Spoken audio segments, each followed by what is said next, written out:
என் கண்ணுக்கு எதிர்க்க பார்த்தேன். நான் கத்துற விடுங்கப்பான்றேன். ஆஹா கிட்ட வந்தா வேண்டி அப்படி இப்படின்னு சொல்லிட்டு அதுல ஒரு பையன் என்னத்துக்கு வந்தான். சரி அப்படின்னு சொல்லிட்டு நான் அப்ப கூட நான் பயப்படாம சரி நான் கிட்ட போனேன். அது நான் என் உயிர் போனாலும் பரவாயில்ல சொல்லிட்டு நான் கிட்ட போனேன்.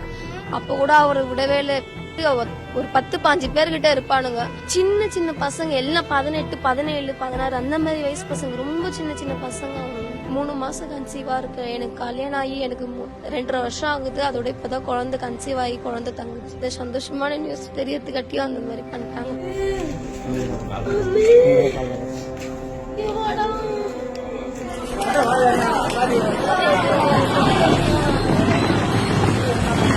சரி திருந்தி வாழலாம் அப்படின்னு சொல்லிட்டு நான் ஒன்னொன்னுக்கும் விட வந்து நம்மளுக்கு வேணாம் அப்படின்னு சொல்லிட்டு நம்ம எவ்வளவு அட்ஜஸ்ட் பண்ணி புச்சி வச்சுட்டு இருந்தேன். அப்புறம் பார்த்தா அவனுங்க இந்த மாதிரி பண்ணிட்டானுங்க. இது வந்து ஃபர்ஸ்ட் அவங்க அண்ணனை வெட்டினாங்க. அவங்க அண்ணனை வெட்டல, இவங்க உள்ள இருந்தாங்க.